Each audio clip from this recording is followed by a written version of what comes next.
আজকের এই বৈষম্য বিরোধী ছাত্র আন্দোলনের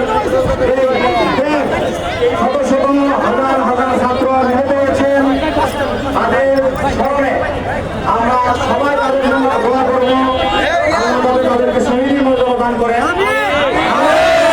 আমরা বলতে চাই, আপনারা দেখতে পাচ্ছেন আমি এই কিছুক্ষণ আগে বাসায় টিভি নিউজে দেখে এসেছি বৈষম্য বিরোধী ছাত্র আন্দোলনের কেন্দ্রীয় নেতা বা যে কথা বক্তব্য দিচ্ছেন, আমাদের পার্টির তরফ থেকে একই বক্তব্য দেওয়া হচ্ছে।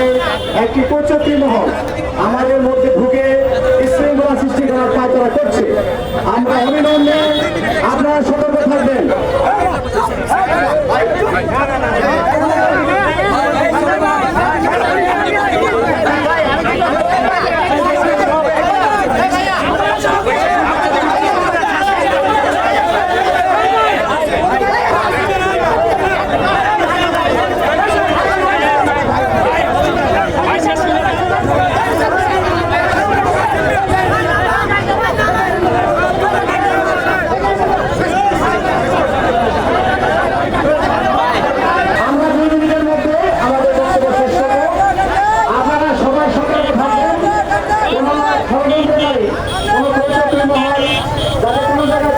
করতে না পারে সতর্ক থাকবেন এবং ছাত্র জনতা ঐক্যবদ্ধভাবে আমরা ঐক্যবদ্ধ থাকবো।